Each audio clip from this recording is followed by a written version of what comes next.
Welcome everyone to the Wild Winter Women YouTube channel. My name is Kari and we are covering the 2026 Iditarod Trail Invitational, which is a human-powered race happening right now. There's a team of women in our Wild Winter Women group who have been following the race and providing coverage because we love the stories and the people and the trail.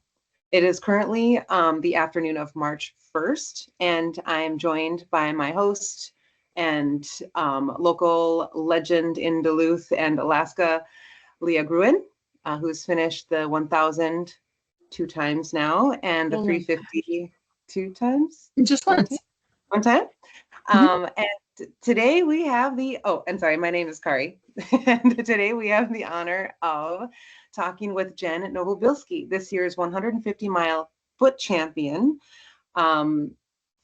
finishing in 4 days, 9 hours, and 20 minutes. Jen, welcome and congratulations. Thank you. Thanks for having me. You had an awesome finish. This was your first ITI, correct? Yes. Yeah, it was my first time. Wonderful. Looking at the survey that you filled out for us at the start of the race, thank you very much. You said that you signed up for the ITI after finishing the Cocodona 250. Tell us about your past experiences with Cocodona and then how you got to ITI.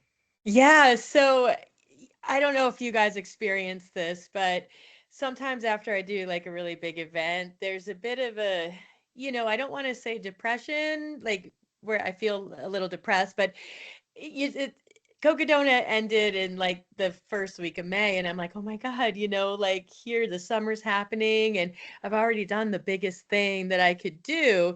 And Carol Sepula is a friend of mine, and I remember her doing the 150 last year, and that was sort of like a beta test, and so I was like, man, I wonder if they're doing that 150. So I logged on, applied. I do have winter experience, but it's not enough for like the 350, for instance. I'm not ready for something like that. But the 150 I thought would be, more manageable, more accessible.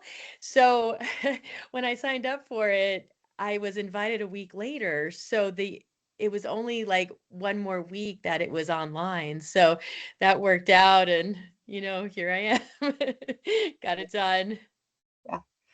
It is so wild that we have this massive race that is, I mean, for so many people, this pie in the sky and the biggest thing that they could ever do. And you're like, I could just do the 150. Like the 350 was a little, like, it's so extreme. The 150. You've done the Susitna, correct? Yes. The 100. How did this compare to that? Oh my gosh, it didn't. I don't even know if I could really compare it. So the Susitna year was a year where the snow was sort of mashed potato-y, and I really learned a lot because prior to Susitna, I was like attempting to like run my 100-milers, like for the most part. And at Susitna, we got to the 100K point, and I had been walking and I did the trail math, and I'm like, it's going to take me 15 hours to finish this thing. And I was like, and I'm going to be walking, but I was warm. I was safe. I had everything I needed. I was prepared for a second night. So of all the years to get it done, I was like, I'll just do it. So there was a level of safety for the Susitna. I mean, it was challenging, it wasn't easy, but the ITI, there's no, I mean, you're out there, the trail's not marked. At the athlete party, they say that it's, you're responsible for the decisions that you make out there. And so you really had to use critical thinking skills to get this done and really balance your risk. How much do you want to risk out there? Because it was cold. The year I did Tucson, it was like a warmer year. But ITI was so cold, you couldn't even like eat or drink. So while Susitna was my qualifier, the races were completely different, at least this particular year. Yeah, that's incredible. I do want to, me, Leah, and everyone else in the world really want to know what it was like boots on the ground. Before that, was there, like, we knew kind of a little bit what the temperatures were going to be like. Was there anything in particular that you brought with you to prepare specifically for what was about to happen out there?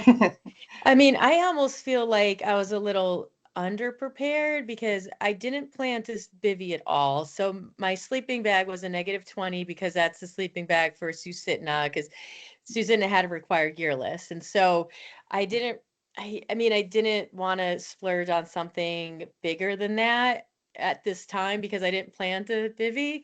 Um, and I borrowed a jacket, like a parka jacket that a friend of mine gave me that would go over my other layers.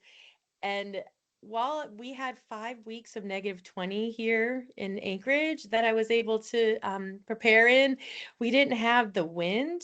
So I wasn't sure how my gear was going to hold up. But I did take a training run from Deshka Landing to Yetna Station, and it was about -10, really perfect conditions for that training run. And I really learned a lot. And so I had you know those pogies that the bikers use? I Mhm. used those for my hiking poles. Um, Cool. it wasn't There were some hiccups with that because I couldn't fit the big gloves into the handles. And so that was time consuming when I had to stop. But that was something that, I had brought after that trip. And then I bought like a better down hat that covered my ears because my ears were getting cold on some of my training runs. And then I already had this new baklava. And the last week before the race, I bought a pair of the goggles. I had an old pair that I was using for like emergencies, but they're like 20 years old and they were like pink tinted. So like when I put them on, I just felt like kind of confused. It's weird. Like the colors, it just didn't work. So the new pair, I'm so thankful I bought those because I'll tell you guys, at one point going over Finger Lakes, the snow and the wind, it was blowing so much, like it hit my goggles and I could hear it like slam off the goggles. Like it was insane. That that Finger Lake section, Oh, I've been through there 3 times now, and I've been blessed by the Lord that it's always been like a bluebird day every time. And like hours before me, it was -40 and 40 million miles an hour wind, but I've oh my never gosh. seen it like that. So I think my time is coming. Oh But yeah. that, the videos that we've been seeing, which we'll post, of this side wind that you can see the sled just getting kicked around. That is incredible. You mentioned the pogies. I think that is such a I got my first pair and they're bike Dogwood Designs biker pogies. Hmm. And night and day difference between keeping your hands toasty warm versus just having your gloves. And they're fidgety, it's bulky, but if you're just in them all day long, it doesn't matter so much, I guess. But Yeah, I mean, they were great because then I was able, even in like the -30, I was able to keep my like medium gloves on, and then I was more dexterous, I guess, if that's a word. When I like had to like, open my zipper, get my food. Oh, my zipper broke on my sled out there too, so that was a good time to fix. oh, oh, that's terrible. The zipper in your bulk bag or your Well, top? my sled was kind of homemade. So it's a kid's sled. And, this was a sled that I had made for Susitna.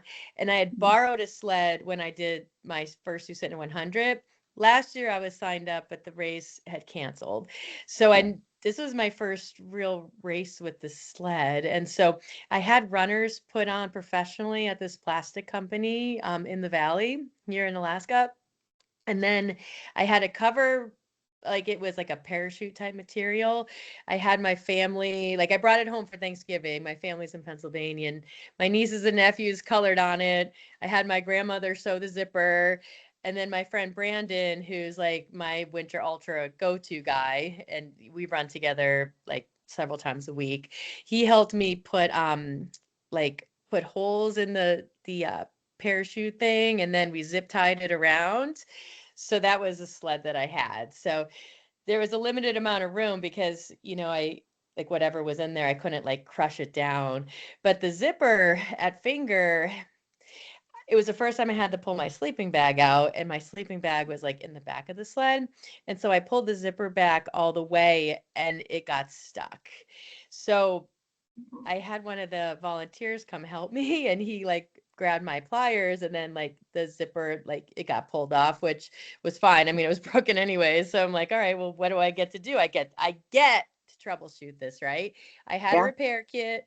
My plan was to like put holes in the cover and then zip tie, and then put more holes in the front and use a paracord and like a shoelace. That was my idea that I was going to do. It would be, it's not ideal, but it would get me to the end. I only had like 28 miles. But one of the aid station guys, or the checkpoint guys, he's like, I fixed your zipper. I'm like, wait, what? You fixed my zipper? He's like, yeah, the orange sled. Sophia, my niece's name is on there. And he took the zipper from one end, put it on the front end, and he's like, just don't pull it all the way back. So he fixed it for me. Wow, that's I hugged amazing. him. Yeah, it was amazing. He's been to Nome twice. Oh, yes. Yeah. Hmm. We need friends like that. We need Oh Yeah. my Nomer. God. It was That's great. I amazing. mean, there are so many things that can happen out there where they're like this massive hurdle, or if we just use this other little brain cell that's like, oh, just don't open it all the way and it's fine. I have a hard time with that brain cell, but that's Yeah. awesome. That's awesome. So Finger Lake, and then you said, you've got 28 miles to the finish. So from Finger Lake, for those that don't know, you've kind of been on this river, the Yentna River, Squentna River. Things can be, one way or another, but they're more or less flat until you get into the Shell Hills. And then you get to Finger Lake. And from Finger Lake, it is just 28 miles. But we were discussing in our group that I think, or some people were saying that it's the hardest 28 miles in that stretch. So tell us about that 28 miles. You've left Finger Lake. What was it like? What was it like out there? I really enjoyed that last day. I felt like we had gone through the worst of the weather because that day before, the wind was just crazy. I heard about the happy steps and I didn't know what to expect. And I think sometimes I put something in my head that it's harder. And when I saw it, I was like, oh, this isn't so bad. And all my shoes are studded, so I didn't have to worry about like putting studs on it. It was enough. At Can, one point there can was you, can, two big, oh, I'm I sorry. was wondering if you could just kind of talk about what your expectation was and what you found, like what the reality was. So like I thought about happy steps, and I think I saw a post or something that they were building the steps. So I kind of thought it was going to go like this. And somebody said that there's this wall you have to go up. Well, there was like a steep section, but it was pretty manageable and it was short. Um, I did get turned around after the happy steps, and someone told me about this particular area, but I was unsure where the area was. Once I got down to the river, there was this big hill on the right. Like you're not on the river for very long after the happy steps. And the course was, there was like two poles there marked on either side, but there was all these bike and foot tracks going forward. So I went forward and it was so cold. Like I had the course on Gaia, many courses from different people. So I had all different ways, right? And then I put someone's course on my watch. So I looked at my watch and the courses were running side by side. So I just thought it was overflow, because you're not going to have the same overflow year to year. So I kept going forward. And then I checked my watch again and I was a half mile off and the river wasn't a half mile long. So I pulled out my phone and saw I was going in the wrong direction, but many people made that error. So that part wasn't great, but it was only about an hour that I was off course. And I've gotten turned around on many of these things and I feel like that's just part of it, it is just part of the game. Um, I really enjoyed that section. It wasn't terribly windy. It was a bit in the beginning, and then at the end when it was dark, it was just so beautiful. The moon, like was hitting the snow and I could still see all the mountains, and it was just lovely. I really liked that day a lot. And then coming out at the end, I had like a mile left and I made this is so crazy, like how this happens. Like I was listening to music and I was charging my phone at the same time, like in my chest area. And I had checked Gaia because, I was coming in and I wasn't sure with the buildings and stuff. There was like a road that I hit. And so I didn't want to make any weird turns. It was dark. My cords were sticking out. So I took my glove off to like put the cords in, and my hand immediately froze. And I'm like, Jen, what are you doing? You have like a mile to go. Like, don't mess up now. But like, there was no room for error out there, like at all. And what do you think the temperature was at that point? So I thought it was -30, but I heard from someone it was -50. It didn't feel that cold, and I never did put on the parka that I borrowed from my friend because I kept moving. But I did use that parka to transition and dry gear at Finger Lake because I was damp. And so after all the 350 runners had left, I never set an alarm or anything because I had plenty of time. Once they left, one of the guys I walked to Finger Lake with, he's like, take everything, like get it dry before you go. And so, I mean, I even took my bra off and like dried my bra because it was damp. So that was really very good to do. So I left Finger like feeling good and feeling strong. Cool. Yeah, and that is smart. Like, what you said, that experience, and I'm glad it ended well, because, certainly, like I know of someone who did touch a GPS and then later that finger got frostbitten. Sometimes when you do touch electronics, they can be extremely cold, and then that can kind of lead to, issues. Yeah, I do have a little frostbite right here. I'm not sure what day that happened. I had like two baklavas on at any given time. Like I had one here and then I had this glacier baklava. And that's what I wore on the whole last day. I did not change it. It was wet underneath, but it didn't freeze like next to my skin, and it didn't feel like I was getting cold. So I think this might have happened the day before. But I was able to keep that on, and I had icicles coming from it. But it worked. It was really good. It worked well. You, I think, hit the nail on the head with that. Things can happen really fast, with your hand freezing, and sometimes it makes complete sense why some person would get frostbite, like Leah was saying, like touching a GPS. And then there's just a random spot, here. I heard about a friend who just like had just one on his, and it was just where the sun hit that day and all that, that it took. So it's wild how quickly things can kind of happen out there. Yeah. Yeah. I cried a couple of times on the trail because I don't think I processed everything yet. But did you hear about the biker who might lose his thumbs? We've So yeah, we've there's heard a some biker. stories. What now? We've heard some stories as this has progressed, but Yeah, so at Finger Lake, we had heard that there was two people with frostbite injuries, and there was a physician who was also running, and he like inspected the hands and said that the biker might lose his thumb. So as I was leaving, that aid station, I just cried for him because him or her, I don't know, but I mean that's the risk that we take for this, and the thing is, like on a regular race, you could just pull out, but here, like you have to you have to get to the aid station, like no one's coming to save you, right? I mean, there were some people that were evacuated from Rainy Pass, but I mean they were out there for hours, like they were bivvying, and the guy from Rainy Pass, I think his name is Steve, he's amazing. He went out to, evacuate this person, and he came back with a really swollen face, swollen eyes, but that he should recover, but to lose your fingers or your thumb, like it's really serious. So the gravity of what were doing out there, that it really affected me. Like I feel like that could have happened to me. Like I got lucky, I mean, I didn't make a mistake like that. And those mistakes are really costly out there. Mm-hmm.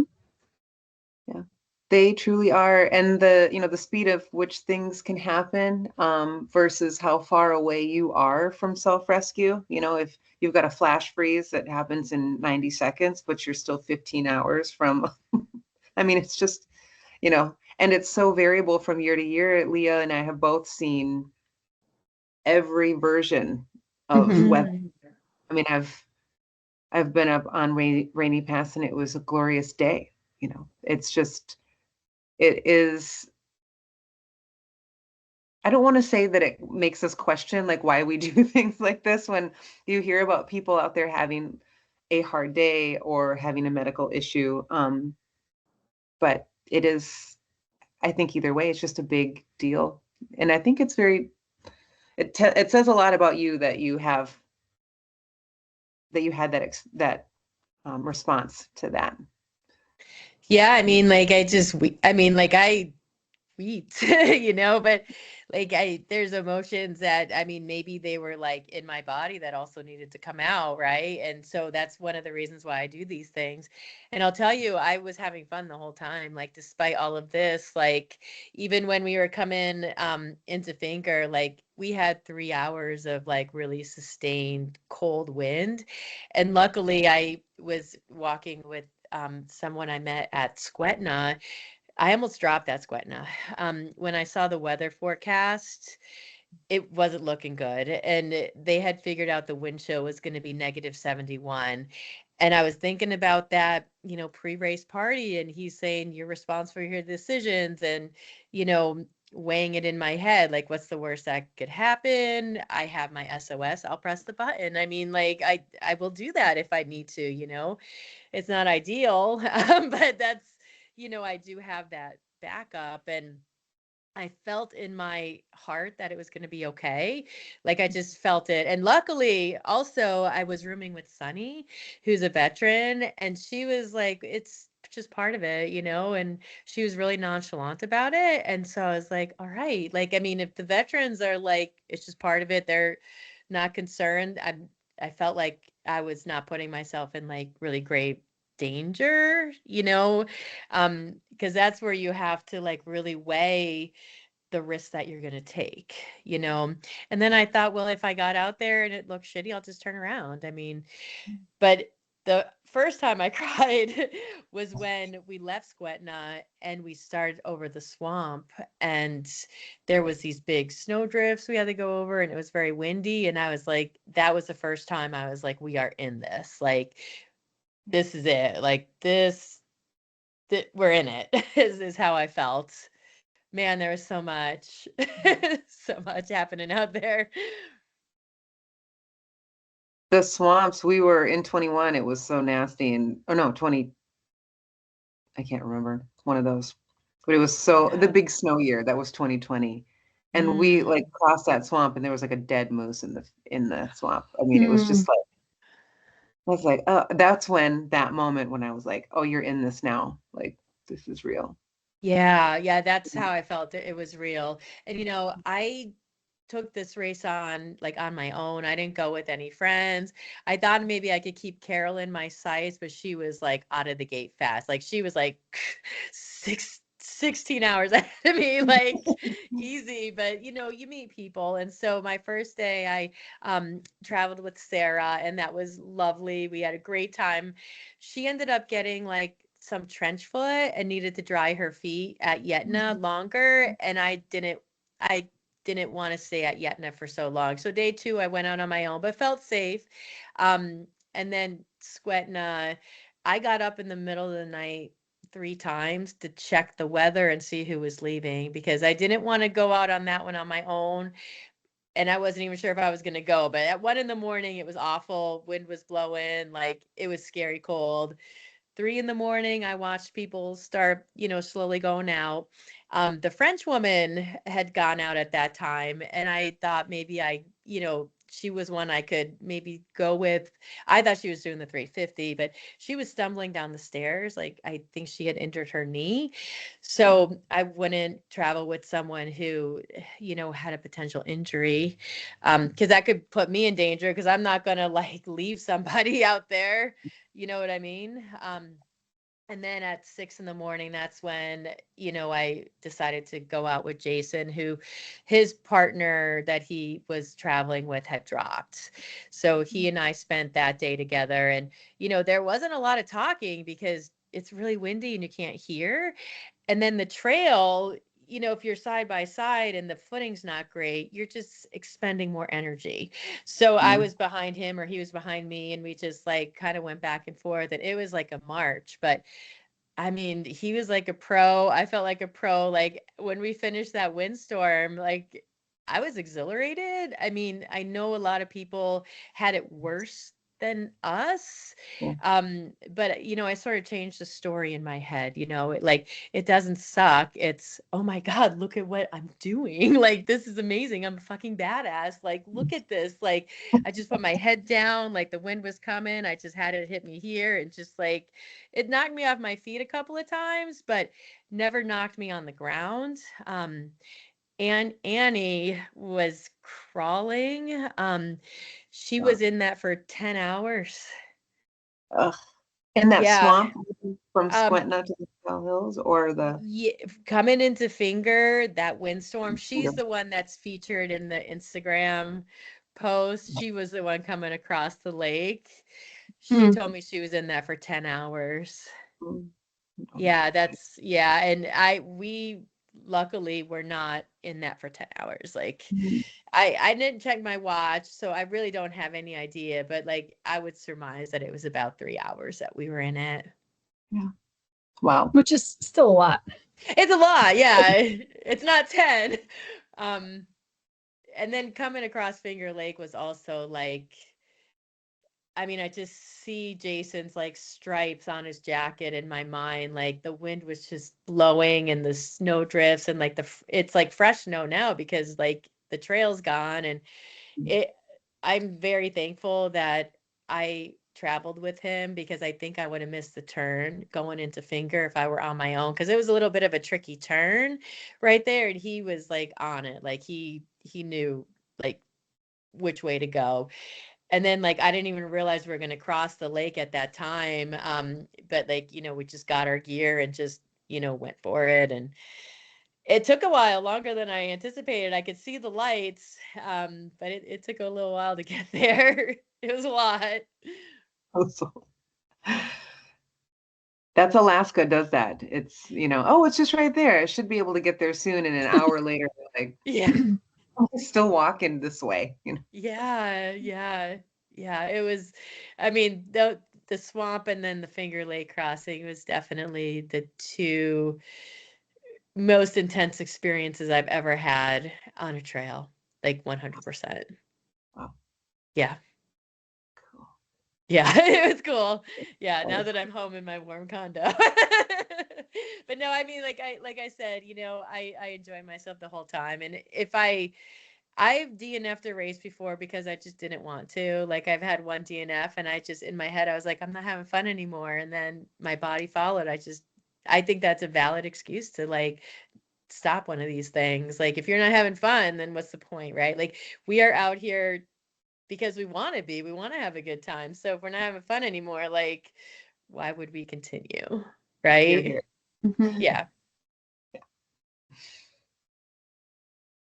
I'm going to let Leah ask the next question. Otherwise, yeah, I'm just... one question I have, I mean, you talked about this a little bit, but I was wondering if you could just kind of walk us through like the stuff, like maybe like take it like day by day, just to kind of give viewers like a sense of like, the terrain, the changes in geography, what the checkpoints are like, where you slept at night, those kinds of logistical things. Yeah, sure. So like I said, I didn't plan on bivvying at all. It's only the 150. So my strategy, well, first of all, it was really cool getting there on the bus and like getting to the hotel and like loading up all the gear. That was super fun to like just watch that process. Riding the bus was amazing because I rode with this guy, Mitch, who lives in Leadville. And I really love Leadville. And so I got to like talk to him for a long time, and that was great. And I saw this other guy that I follow. His name's John Clark. He's amazing. So I don't know. There's like all these cool people, right? And I felt really intimidated at the pickup at the party because these guys, like a lot of these guys had experience, and I'm like, I just felt really wide-eyed and nervous, like what the heck am I getting into? Like I am out of my element right now. But I mean, that's how you make advances, right? Like you have to step out of your comfort zone or you're not going to make any kind of advances, right? Mhm. So there is that. So, we're on the bus, we're traveling out there, we get to the start line, we get burgers. That was amazing. And we do have to pay for all of the food that we get. Like, it's not like a typical aid station, it's a checkpoint. And at the checkpoints, I think there was food at all the checkpoints, but in addition to the checkpoints, there was like some lodges that we could stop at. But I'll take us day by day. I'm digressing a little bit. So, my run group friends surprised me at the starting line. Like it was so amazing. Like they had all come, they had a sign for me, and it was just a wonderful, wonderful send off. Like I was not expecting them to be there. And then, it was super warm. It was like 30 degrees and it was 2 p.m. So it's kind of a weird time to start because you don't sleep really. I didn't sleep really the night before. I know most people don't before a big event like that. So you're already going in, it's like a little bit tired because of the time, but it was really warm. The conditions were perfect as far as footing. From what I mean, there was some points where it was like soft, but overall, if I were to take the whole event, I think that the footing was just. I don't know if I could really get any better than what it was. Mhm. But yeah, coming out, I went through to I met up with Sarah and we started together pretty early, which was great. I met her at the uh, race party the day before. And so we pushed through to Butterfly. And I'll tell you, I wasn't planning on staying there very long. Sarah wanted to stay a bit. And so I wanted to stick with her. And my knee like started to give me a little bit of discomfort. It wasn't painful, but it was like, pay attention to me, Mm. and I was like, all right, I'm gonna like, let's take a few hours here. And so I dried out a little bit of my gear, but I was damp and they called it a warming tent, but I was not warm in there. And I'm like already getting like foot warmers out. And I'm like, oh my God, I only brought this many. Am I going to run out? So now I'm already in my head like, whoa, I'm using these already and it's not even cold outside yet. Like I'm getting a little bit nervous. And at that checkpoint, I realized what I was getting into because it wasn't like a regular like aid station checkpoint. I mean, people were sitting inside, we're drying our stuff.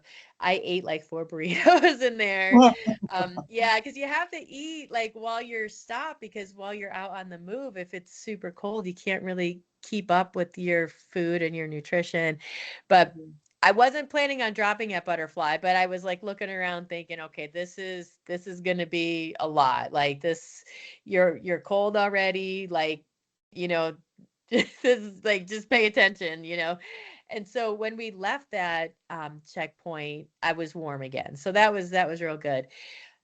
And then we had another gentleman join us. His name was Fred. So he came with us for that from that checkpoint to Yetna Station. So we went through the night, and that was what I wanted to do. I did not want to bivvy. We passed a lot of people bivvying, which is super fun. I mean, they're doing the 350, right? So their race strategy, they have to get that rest. I felt like I didn't. Um, and I have some experience with multi-day events, so I know what my body can handle, like sleep-wise. But it was really fun watching, like seeing, these people like Vivian on the side of the trail. I've never seen that before. So pushed through the night and made it to Yetna before like around dinner time. And that was long. That was the longest part of the course and the most monotonous. That Big Bend area is super long. Like you think you're close to the end. And I had been on the trail before, so I knew what to expect, luckily, but it was a lot. And so Yetna was great. I got a bed there. I ate dinner, got up at like 1 in the morning, and they had made coffee. I had another meal, and then I had taken off on my own from Yetna. And I like to, I don't want to start too warm. And actually, Sunny had mentioned this to me at a different checkpoint. She's like, don't start off with all of your stuff on, and I was like, that is one thing that I do have right. Like my moisture management, I think was on point, and I think it needs to be. Like if you don't have your moisture management figured out, you may get cold out there. So as I was moving down the river that night, I was like listening to Distance Empty podcast a little bit, looking at the stars, saw a couple of my guardian angels up there that were seeing me through. Uh, and I kept putting stuff on. Like I was out there, I put on my run skirt, went a little bit further, put on the jacket, and I was comfortable. Like, my favorite piece of gear, which I know might be a question, was my Stanley thermos. And so I had hot water with me. I made coffee several times. I really took my time that day. And then I made it to Hooligans. So Hooligans was pretty fun. It was checkpoint number 2. I ate 2 meals. I think I ate too much because when I went into the outhouse, I'm a nurse and I like to say I have a strong stomach, but lately sometimes an odor will give me a little bit of like nausea type feeling. So I came out of the bathroom and I felt like I was going to throw up, and I did have a little bit of reflux, and I was like, oh God, a full stomach in there. Like I got to hold this food down, So yeah, I got just, but that was like a trigger from the odor, but it was great. I mean, like it was clean and everything. It's just, it just is what it is. It's an outhouse, right? Um, so that was a good checkpoint. Then I took off from there on my own and going to Squetna. There was a lot of wind starting to kick up there, but I just felt good about it. Like I wasn't too far away. I did slow quite a bit once I got off the river into the trail going in because I was tired at that point. I think I kept up pretty well with my nutrition. And then getting the Squetna was great. I had a wonderful meal, got a bed. And then as I was telling you guys, that's when some people were like looking at the weather, and that's when the critical decision skills started to that's when they were required. Like, what are you willing to risk here? Do you trust your gear? I was looking around at some other people, and like they had these like windproof pants and like, the windy jackets and the big ruffs, and I had none of those things. I mean, comparison is a thief of joy, right? So I'm not comparing myself, but I wanted to make sure like what I was training in this stuff for years. So it's just that wind, I was just so unsure, but it was fine. Like the running skirt kept my thighs warm, and then I had ski socks that kept me warm up to my knees. So like I was fine. I had thermals, my regular running pants that I wore 24/7, and then the skirt was on and off, and then 2 shirt layers, a jacket, and then on top of that puffy, and then I had like another hardcore puffy I could put on. And then I had this like rain jacket sort of thing that if it was going to snow and dump, I didn't want my puffies to get wet. So I never even put that layer on. It wouldn't really keep me warm, but it might repel some of the wind. The jacket that I had was really a hardcore, windproof type jacket. So it was great. I mean, it would freeze on the inside, like you open it up and it's frozen, but like I was dry. Yep. It's Yeah. like, I think it's the condensation from your mouth and everything that just like, there's just a wet spot. Yeah, for sure, for sure. And I was able to still, I had my like water bottles like next to my chest, and despite the cold and wind, like if I needed to drink, I was still able to open it and like get in there somehow. it froze, like going the finger, like everything was frozen in there. But I still had the thermos if I really needed something. Like I still had hot water in there. So everything was really good.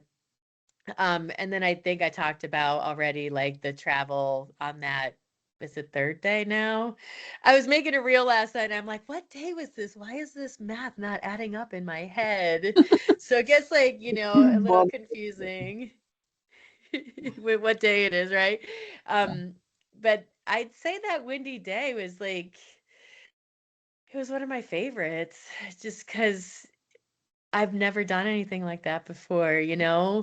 Um, and then the last day, so Annie Connolly was in the lead. She's an amazing runner, and she really battled that wind. And coming in the finger is first in, first out. So we got there about midnight. And so the checkpoint guy is like, well, you guys, you can bivvy outside, go to this cold cabin, or I can kick people out. And I was like, well, how long have they been here? And he's like, well, they've been here 5 hours. And I was like, well, it would be really nice if we got to spend 5 hours there and get warm. So yes, would you ask them to step out? Like he put the decision on us. And so, I mean, 5 hours, you could be dry in that amount of time. So it was actually Annie that was asked to give up her spot. I know. So like that didn't make me feel good at all. I know, her and her brother. Now, it was really cold and windy, so they didn't have to leave the tent, the warming tent. They could stay and like sit on a chair, but they couldn't sleep anymore. But I think that just didn't really feel very good. But then two more people came in right behind us who, two other people had to step out, right? So the thing is, like, it's just there's a strategy. Now, I wasn't playing any strategy game going into finger. Like I just, I'm a back of the packer. So I didn't have anything. I just wanted to get there when I was going to get there, but I did know that you were going to have to leave, first in, first out. I didn't know that. And Sunny did mention that to me in Squetna.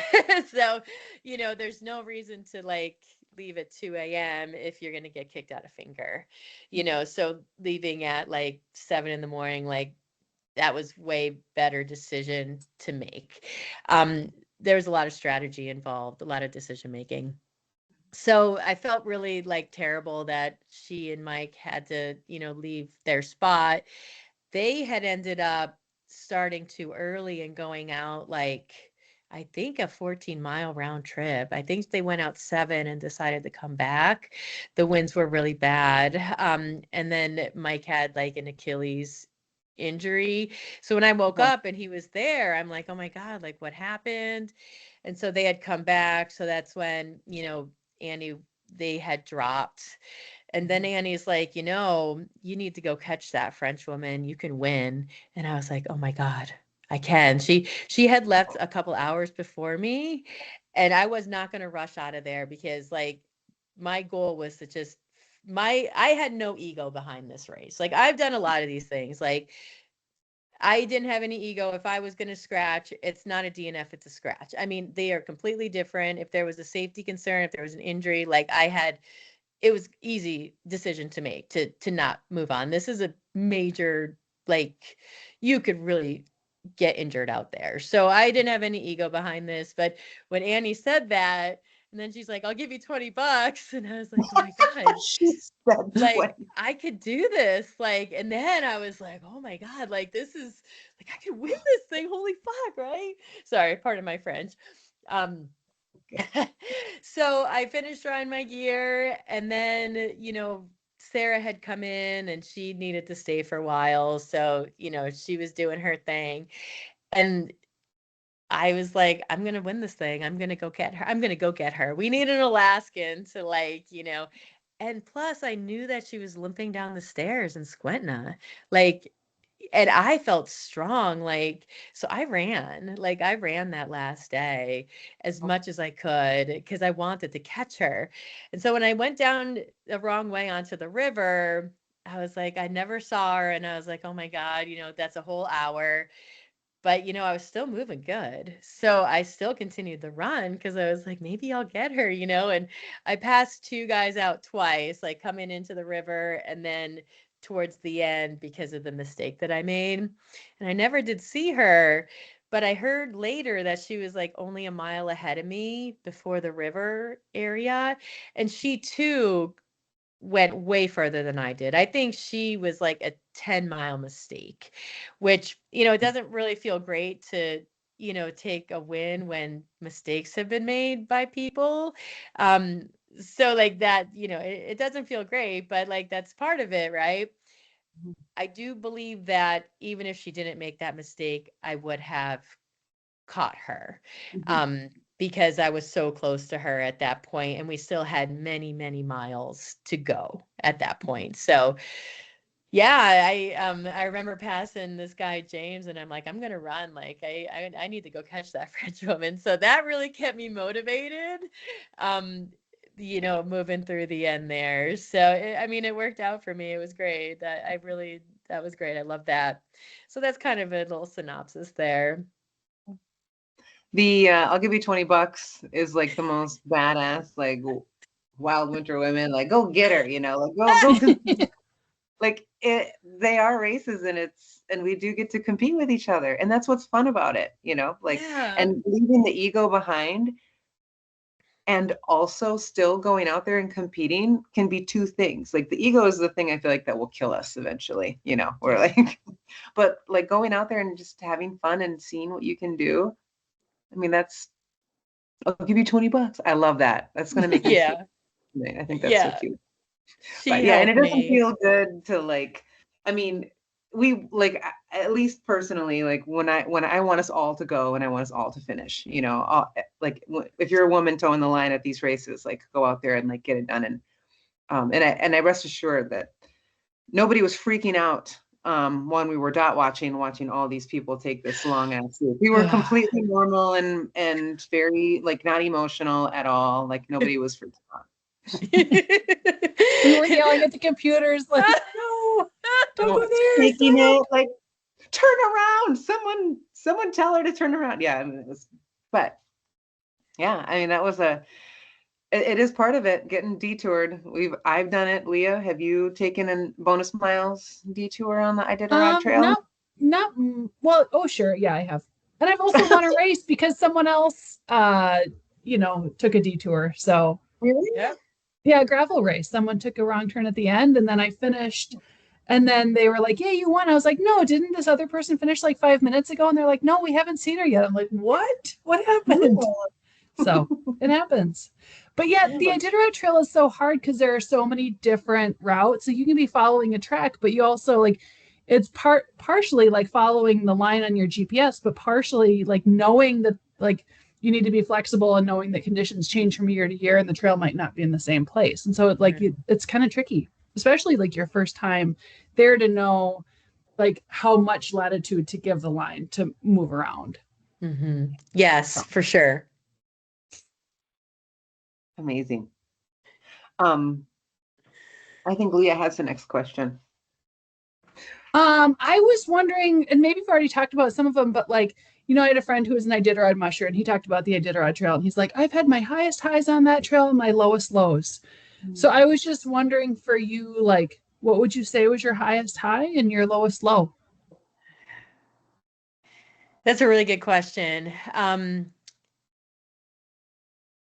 I think, coming into Finger after all that win, like that was a big high for me because I just felt like you did that. Like you're a badass. Like, look at what you just did. And like, I was like with Jason, we were fist bumping. Unfortunately, everyone else was sleeping. So it was, you want to keep your voice down at the same time. But that was like a really big high, coming in after those elements. I think I'm going to have to think more about the low on that. I never went to a place where I felt like I wanted to stop or I was having any like real discomfort or real pain. I did make with the pogies, there were points where, like, when I put my thicker gloves on, I couldn't get inside the strap. And so that was a little bit challenging because I was with someone and we didn't like, you don't want to stop for too long. And like, I did have to stop and like, fix that. So those points weren't like the best. Oh, there were these like big, like, I don't know what they were, like these big snow machine things that came and like groomed the trail. And we had to like actually jump off the trail several times for those. And at one point, once you're off the trail, you're going into snow and like you're in deep. Like I went in like above my knee and I couldn't get out at one point. I think my foot might have got stuck underneath the branch. That was a little scary because I'm like, oh my God, like you got to make sure you can get out of these things. Um, I guess actually the low for me would be hearing about these people getting the severe injuries. That was a low because I could put myself in that position. Like I just, I didn't make those same mistakes. So that, that was a pretty low, just knowing about that. It was a low having Annie step out as well. That did not feel good. So yeah, I would call that a low. They're not my lows per se, but like it was like the empathy behind it. Um, yeah, those having Annie step out was that was probably the worst. I didn't like that at all. But I mean, like, what am I gonna do? Like, it's her or me, and like I was moist, like I was damp, and like hopefully the 5 hours was enough that she was able to dry her gear and get some sleep and that. Yeah. There's a weird strategy to this race when it comes to sleeping. Sunny is someone who really knows that too. Like she gives me the sleeping advice. But yeah, that being able to go in and maximize the time you have is, I would be murderous if somebody woke me up 20 minutes early or an hour or but I mean, it's part of it, right? It's part of the game. It's part of it. Yeah, it's part of it. For sure. You have to think about you have to think about the future for those kind of things. Cause I know, moving on to the 350, it's the same out there, right? First in, first out. So like, there's no point in I mean, unless you're not going to spend that much time there, there's no point in like rushing to get to these if you're all like moving in a group, right? Like go out when, the weather is predicted to be the best it could be. I watched so many people from Rainy Pass Lodge go out and then come back. I mean, at Rainy, it was cold. I mean, it was really, really cold. But it was calm, it was sunny. And then like people were, coming back, and it was, yeah, it was rough over the past for those guys. And we talk about strategy when you, I have another question for you, but if you go to do the 350, your strategy has to be 3 days in advance, like you have, and then that could change with how fast you can move on the trail or what the weather's doing. Do you have your eyes on the old 350? That's yes. So my friend Brandon, he's qualified like many times over for it. He didn't do the 150, but he has a good resume, and we would travel together. So that makes me feel like I would be able to do it, but it's a lot. I mean, 10 days, the way you're stopping, the way you're eating these freeze-dried meals, you're not getting like any real good nutrition. You're putting your body through a lot. And it's just so different. Like, when I did Cocodona and like I took a trail nap, it was warm, or, like I was like on a cot, like in a tent, like on my own, like I had crew. it was different. Like this one, like even stopping at these cabins, I mean, you go in, there's a fire going, everyone's sleeping, like they're snoring, like, are you getting any rest? I brought earplugs. Thankfully, it's a whole different ball game out there, but I liked it. Like, I'm really happy I did the 150 to see what that 350 was going to be like. But I mean, I would need to really upgrade my gear for it, I think. I need to learn. I brought Neo boots for overflow, but I would really need to learn how to manage that and like carry the sled over it. Like, I don't know how they do that, keeping the stuff in the sled dry. Um, I would need a warmer bag. I don't trust the -20 if I were to do that one. It's brand new, so like I wouldn't have to worry about, the downfill or whatever. So if I could like, you know, it's just expensive, to get all the gear that you need to do it. But I really feel like I would need that peace of mind. I enjoy so much training for these winter events and pulling the sled. Like I really enjoy that. It's my favorite training cycles of all time. It's better than anything I've ever trained for. Like I love it more than being in the mountains. It's just the way the snow sounds when you hit your feet hit it. It's just pulling that stuff. Like yes, I think I would like to try. Like when they were going out to rainy and I was sitting there in the warm, I wish I was going out there. I wish I was giving it a go when I was finished. I was happy to be done, but I wish that I could keep going. So yeah, I think that could potentially be in my sights. Yeah. And you definitely hit a point there where like this is expensive and stuff. It's a big adventure and endeavor. And I do like that you had friends to like lend you gear because Yeah. that makes it so much more possible. I mean, I've been doing this for a decade and I still borrow gear from people sometimes when they're like, here's this really nice upgrade. It makes it possible when we help each other and lean on each other. But Yeah. I did tell you I was going to ask you this question. And if you want, Leah and I will also share. Leah, I didn't tell you this, but I do think that we learn from our own mistakes, and that's why I really like sharing mistakes that I make with people. So I was wondering if there was something out there that you did that was like a mistake or just a miscalculation, and if you're comfortable, what was it, and how did you fix it? And then if you want, Leah and I will share it so that we're all doing this together. Ours. Yeah, sure. Well, I'm glad you presented that question.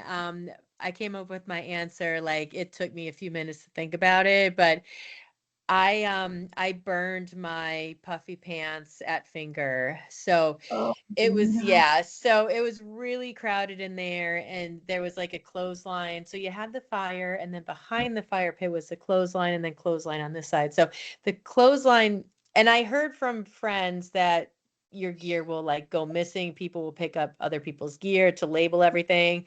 I didn't know I should have labeled everything until the day before and it was sort of too late. So I labeled like my shoes.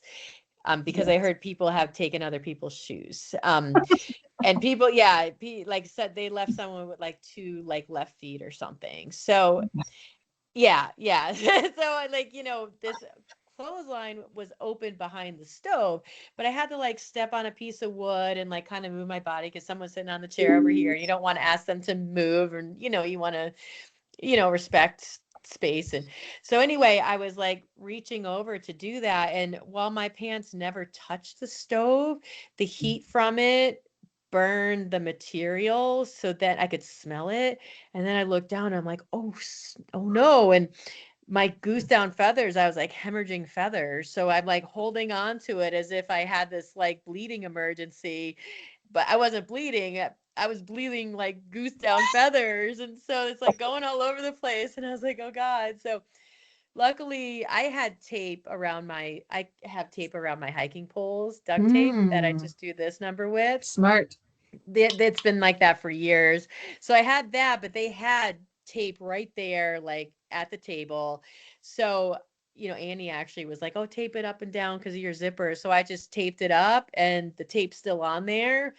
I don't know how I'm going to repair it. I might just put the ITI sticker over the tape and call it good.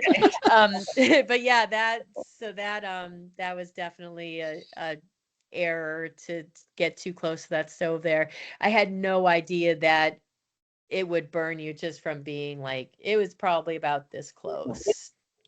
Yeah, it just, big hole. Big. Yeah. So I mean, I was, yeah. ITI 150 finisher patch size. Well, that patch, I think I need to put it on like the sleeve of my jacket because I want to show that puppy off. So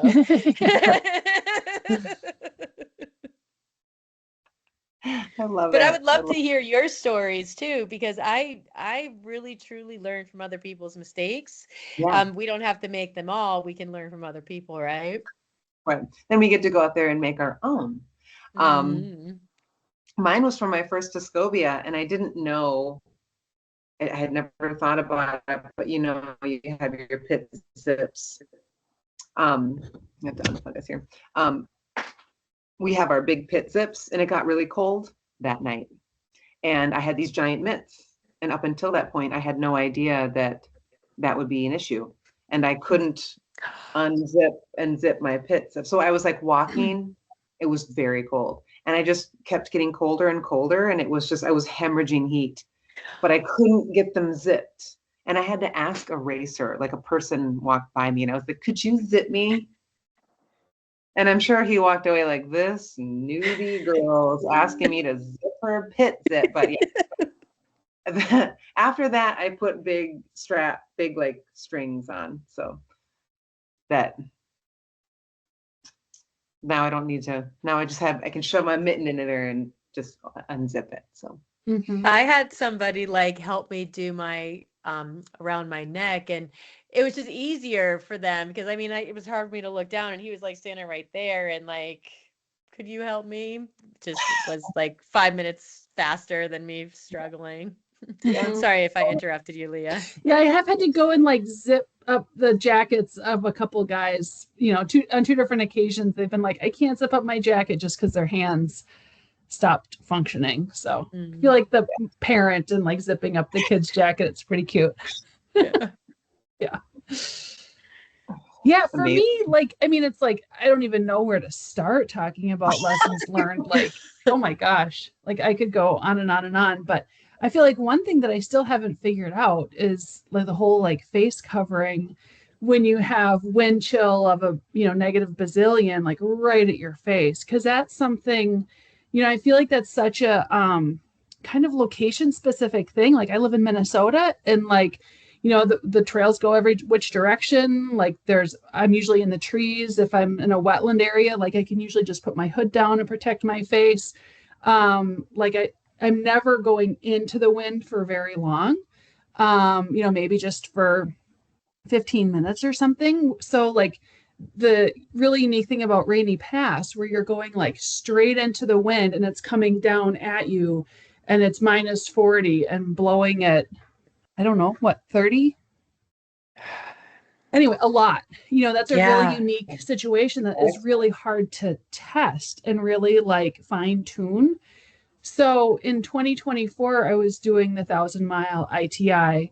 And in that case, I put tape on my cheeks and then like wrapped my buff up to here. And of course, had my hat to here. And then also I had sunglasses, but that's not good when you leave, you know, like 4 a.m. So you need something clear over your eyes. I don't think maybe I did have clear glasses. I don't know. But then like one of the challenges that I had with the tape is like, I got frost kind of like around the edge of it. And like, it all just kind of felt a little bit crunchy because like, I just felt like the tape was a little bit stiff, but really that was like a little bit of like ice forming on my face. So, I mean, it was minor, but like still like it wasn't a perfect system. And then it kind of went through the race. And then I got all the way to the coast over to Unalakleet. And I knew that the crossing of Norton Sound was going to be the same sort of a thing of wind chill of minus 60 or minus 70 straight at my face for, you know, 15 hours or whatever. So I was like, shoot, I really got to like figure this out. And so I was at Last Place on Earth, and it turns out they had a display case of different kinds of goggles. And so I was able to buy a pair of goggles. And then I was like, do you have anything that I could use to kind of like put around my breathing zone to kind of protect my whole like nose and mouth and everything? And he was like, oh, here I have like this like scarf that I would give to you. So he gave me a scarf. So I kind of got like bundled. And so, like I said, I'm still a work in progress, but I think that the lesson learned there is just to kind of keep tinkering and keep trying. And, you know, asking for help and advice and seeing what the other racers are doing, and then just kind of keep going with it. Yeah, I love that. Yeah, it's definitely for people who like to test stuff and keep testing, you know, forever. It's a bottomless pit, which I love. It's not a bad bottomless pit, but Well, it's so funny because every winter I feel like I have to learn again. You know, like every time, like I did to learn it over what I already learned the year before. It's like it doesn't even stick almost. It's just like starting fresh. Do you guys have Yeah. that?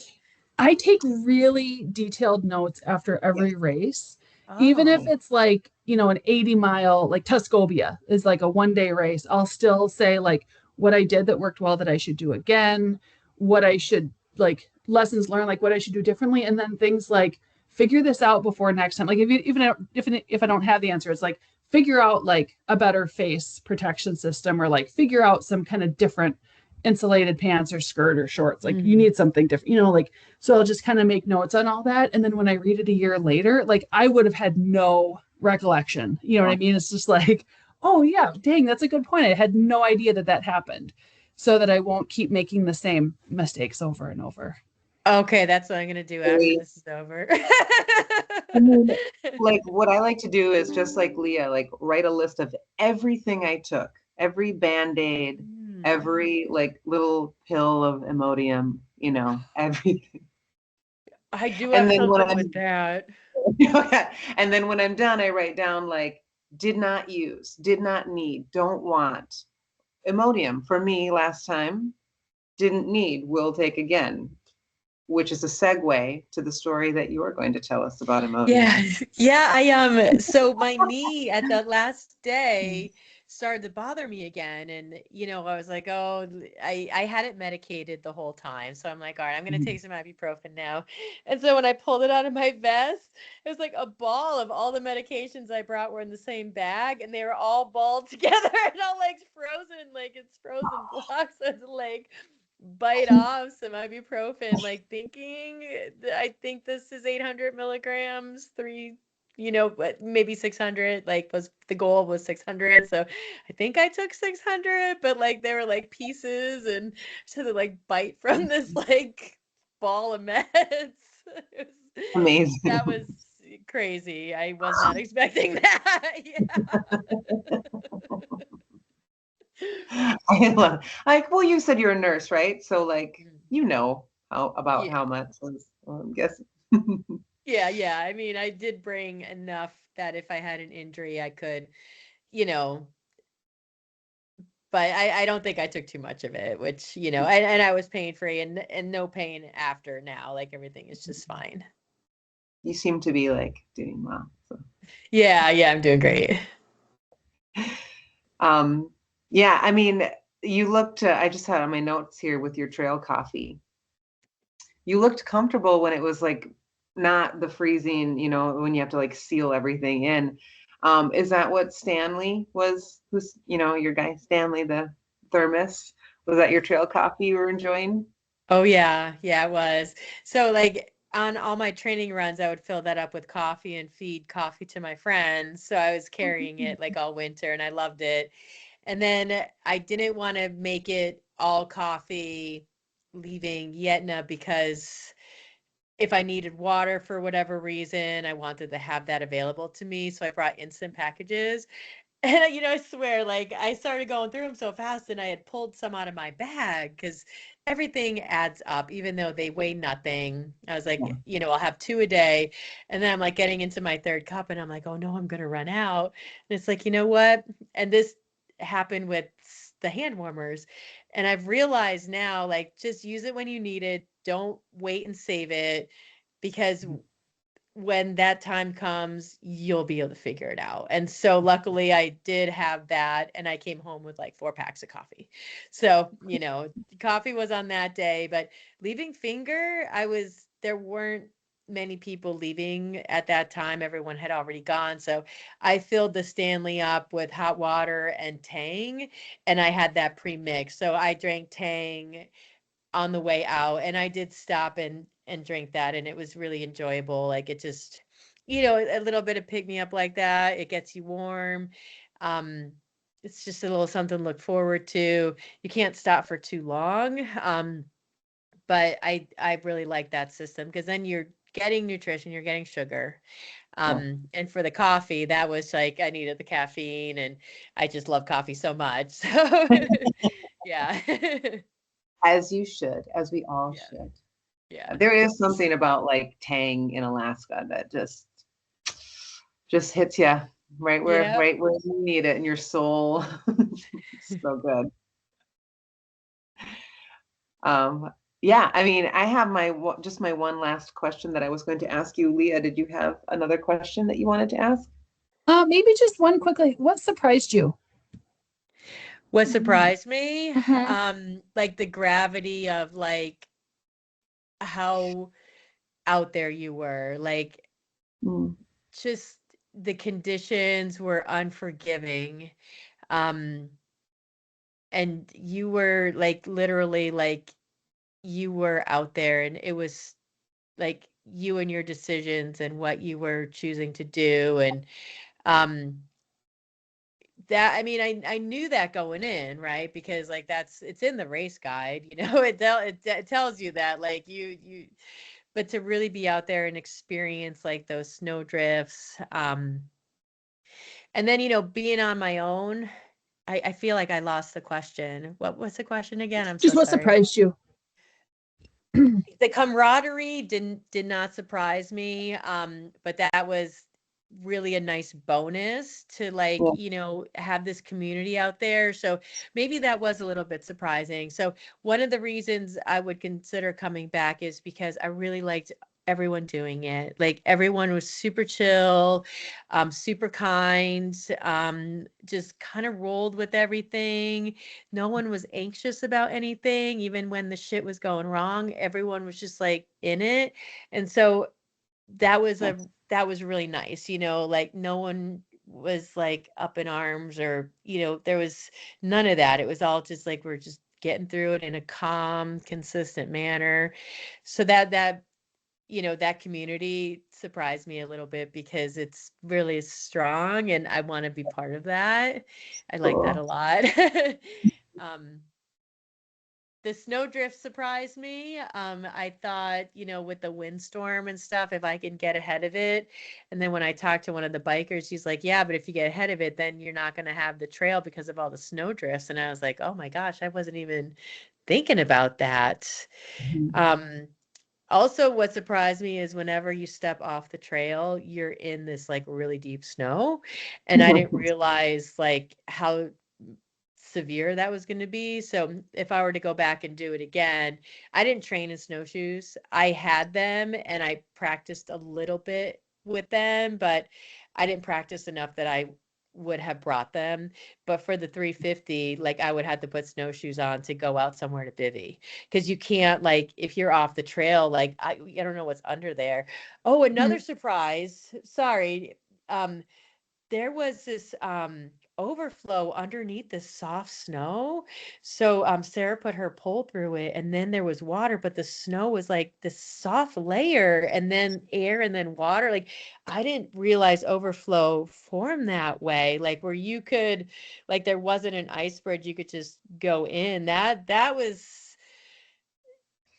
shocking to see that. Mhm. Like, you could, I mean, you could really get into some trouble out there, like, if you don't know what to look for in the snow.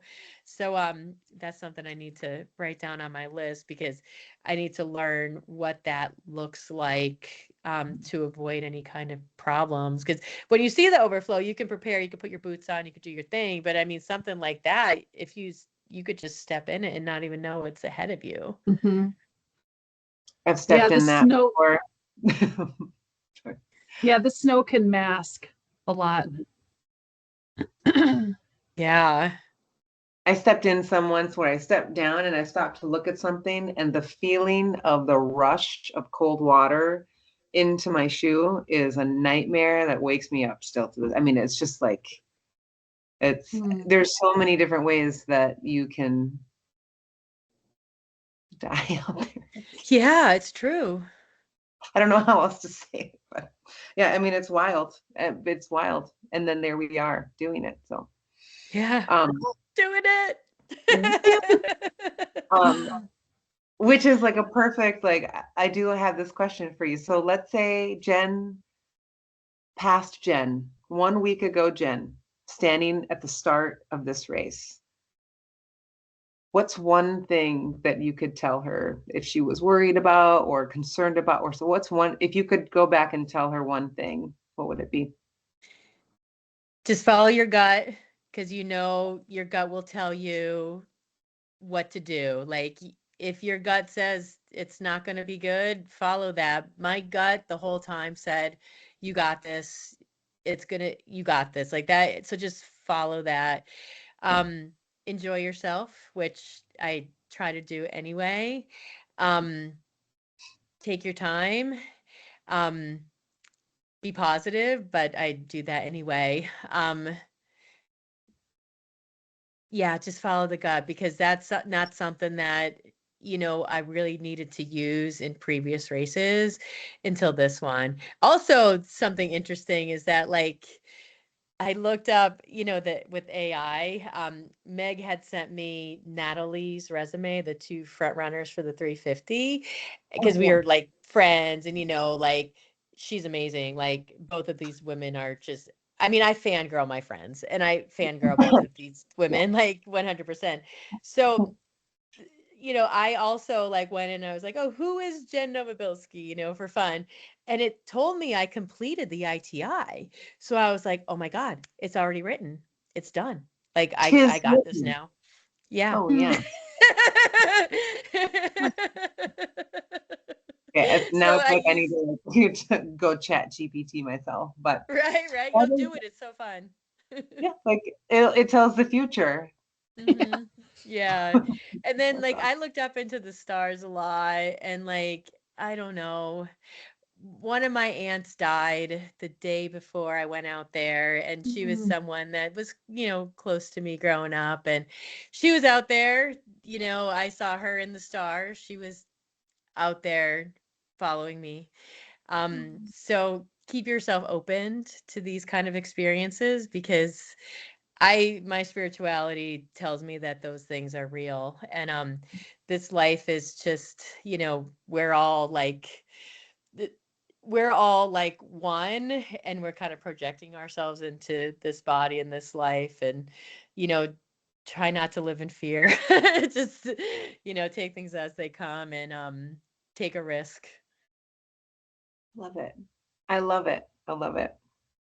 I think you get really connected to that feeling when you're out there, when you are that independent and away from, the independence of, someone coming to get me, the self-rescue thing. But when you are so independent and so exposed, I think you just naturally do, but also have to kind of open yourself up to that instinct, intuition, bigness of our life. Cool. Yeah, for sure. That's why I love doing these events, because I can get there, and you can't get there without the bright lights, big city. Like you can't really see that because it's too much distraction, but out there it's so quiet. Like you have the opportunity to really reflect. Yeah. That's beautiful. I love it.